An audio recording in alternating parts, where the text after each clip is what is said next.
இளம் வாலிபர்களே, இயேசுவுக்காக வைராக்கியமாய் எழும்பி பிரகாசிக்க விருப்பமா? இதோ உங்களுக்காக ஒரு அரிய வாய்ப்பு. அக்டோபர் 1, 2 அரசு விடுமுறை தினத்தன்று விசேஷித்த சுவிசேஷ ஜெப முகாம் நடைபெற இருக்கிறது. நேரம் காலை 9 மணி முதல் இரவு 7 மணி வரை. தேவ செய்தி தீர்க்கதரிசி வின்சென்ட் செல்வகுமார், சுவிசேஷகர் எல். வின்சென்ட் ராஜ், சகோதரி கலா வின்சென்ட் ராஜ், சகோதரர் ஜோனத்தான், சகோதரி ஏஞ்சலின் ஜோனத்தான். இடம் வானத்தின் வாசல் சுவிசேஷ மையம், செம்பட்டி, திண்டுக்கல். வாலிப பிள்ளைகளே, இந்த வாலிப நாட்களில் கர்த்தரின் ஆத்ம பாரத்தை சுமக்கவும், ஜெபத்தில் பலனடைந்து நற்செய்தி அறிவிக்கவும் உங்கள் யாவரையும் அன்போடு அழைக்கின்றோம்.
நீரோ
சத்திய ஆவியானவரே,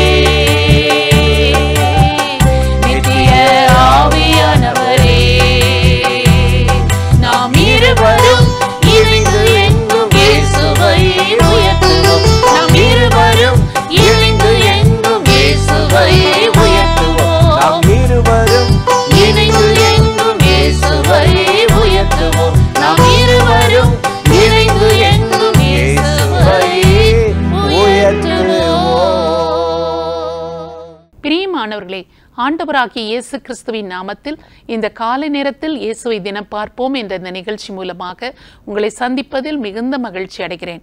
லூக்கா 13ஆம் அதிகாரம் 13வது வசனம் சொல்கிறது, அவள் மேல் தமது கைகளை வைத்தார், உடனே அவள் நிமிர்ந்து தேவனை மகிமைப்படுத்தினாள் என்று சொல்லி நாம் வாசிக்கிறோம். இங்கே நிமிர முடியாத ஒரு கூனி பெண் 18 ஆண்டுகளாக அவள் கூனியாகவே வாழ்ந்து கொண்டிருந்தாள். அவளால் எல்லளவும் கொஞ்சம் கூட நிமிர முடியாத ஒரு பயங்கரமான வேதனையில் அவள் இருந்திருக்க வேண்டும். அவளுடைய சரீரத்தில் அவள் குனிந்திருந்தாள் என்று எழுதப்பட்டிருந்தாலும் நம்முடைய வாழ்க்கையில் இதை கொஞ்சம் யோசித்து பார்க்கும்போது நம்முடைய வாழ்க்கையில் ஏதோ ஒரு பிரச்சனையினால், ஏதோ ஒரு பாரத்தினால் கொஞ்சம் கூட நிமிர முடியாமல் நாம் தத்தளித்து கொண்டிருக்கிற இந்த சூழ்நிலையை நாம் எண்ணி பார்த்து, அந்த கூனிப்பெண் மேல் ஆண்டவர் இயேசு தம் கைகளை வைத்த போது அவள் குணமாகி அவள் நிமிர்ந்து தேவனை மகிமைப்படுத்தினது போல என் வாழ்க்கையில் என்னை குனிய பண்ணுகிற இந்த பிரச்சனைகள் நடுவில் என் மனதில், நான் உடலில் சோர்ந்து போய் எதிலெல்லாம் நிமிர முடியாமல் களைத்திருக்கிறேனோ, ஆண்டவர் அதன் மீது கைகளை வைத்து என்னையும் நிமிர பண்ண வேண்டும் என்று சொல்லி ஆண்டவரை நோக்கி நாம் ஜெபம் பண்ணுகிற போது ஆண்டவர் கட்டாயம் நம்மையும் எதிலெல்லாம் குனிந்து போயிருக்கிறோமோ, நிமிர முடியாமல் கஷ்டப்படுகிறோமோ, அதன் மீது கைகளை வைத்து நம்மையும் நிமிர்ந்து நடக்க பண்ணுவார்.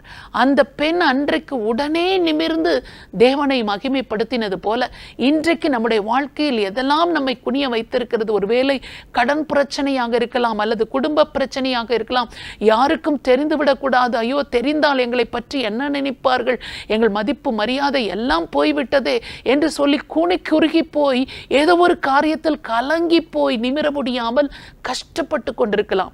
அந்த பகுதியில் ஆண்டவராகிய இயேசு கிறிஸ்து தமது கைகளை வைக்கிற பொழுது அந்த கூனி போன நிலைமையிலிருந்து தேவனாகிய கர்த்தர் நம்மை நிமிர பண்ணுவார்.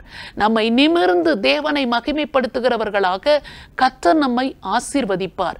அதற்காகத்தான் அந்த கூனி பெண்ணை ஆண்டவர் குணமாக்கி நிமிர்ந்து தேவனை மகிமைப்படுத்த ஆண்டவர் செய்தார்.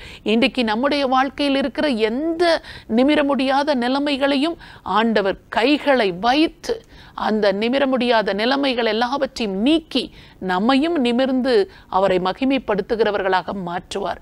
ஆண்டவரை நோக்கி நாம் அதற்காக ஜெபிக்கலாமா? ஸ்தோத்திரம் ஆண்டவரே, உம்மை நன்றியோடு நாங்கள் துதிக்கிறோம். நிமிர முடியாமல் 18 ஆண்டுகளால் சாத்தானால் கட்டி வைக்கப்பட்டிருந்த அந்த பெண்ணை உமது கைகளை வைத்து நிமிர்ந்து தேவனை மகிமைப்படுத்தும்படியாக அற்புதங்களை செய்த எங்கள் ஆண்டவர், இப்பொழுது இயேசு கிறிஸ்துவின் நாமத்தினால நாங்கள் ஜெபிக்கிறோம். யாரெல்லாம் எந்தெந்த காரியத்தில் நிமிர முடியாமல், ஆண்டவரே நான் நிமிர முயற்சிக்கும் போதெல்லாம் திரும்ப குனிய வைக்கப்படுகிறேன், நான் குட்டப்படுகிறேன், என்னால் நிமிரவே முடியவில்லை என்று சொல்லி கலங்கு கொண்டிருக்கிறார்களோ, ஒவ்வொருவர் மீதும் அது கையை வைத்து ஆண்டவரே அவர்களை நிமிர்ந்து நடக்க பண்ணுவீராக.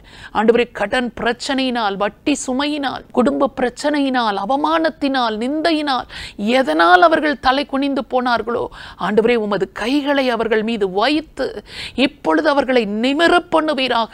அவர்கள் கூனி குறுகி ஆண்டவரே நிமிர முடியாமல் கஷ்டப்பட்டு வாழ்ந்த நாட்கள் போதும். வெளியில் தலை காட்ட முடியாமல், வெளியில் நடமாட முடியாமல் அவர்கள் ஒரு அறைக்குள் அடைந்து கிடந்த நாட்கள் போதும். ஆண்டவரே அவர்கள் நிமிர்ந்து கர்த்தரை மகிமைப்படுத்தும்படியாக ஒவ்வொருவர் மீதும் அது கைகளை வையும். ஒவ்வொருவருடைய பிரச்சனையின் மீதும் அது கைகளை வைத்து அவர்களை நிமிர பண்ணும்படியாக உமது கிருபையின் கரங்களில் ஒப்பு கொடுத்து ஜெபிக்கிறோம். இயேசு கிறிஸ்துவின் நாமத்தில் ஜெபிக்கிறோம் நல்ல பிதாவே, ஆமென். இந்த நிகழ்ச்சி உங்களுக்கு மிகுந்த ஆசீர்வாதமாக இருந்திருக்கும் என்று நிச்சயமாய் நாங்கள் நம்புகிறோம். நீங்கள் பெற்ற நன்மைகளை எங்களோடு கூட பகிர்ந்து கொள்ளுங்கள், மற்றவர்களுக்கும் ஷேர் பண்ணுங்கள். கர்த்தர் உங்களை ஆசீர்வதிப்பாராக. ஆமென்.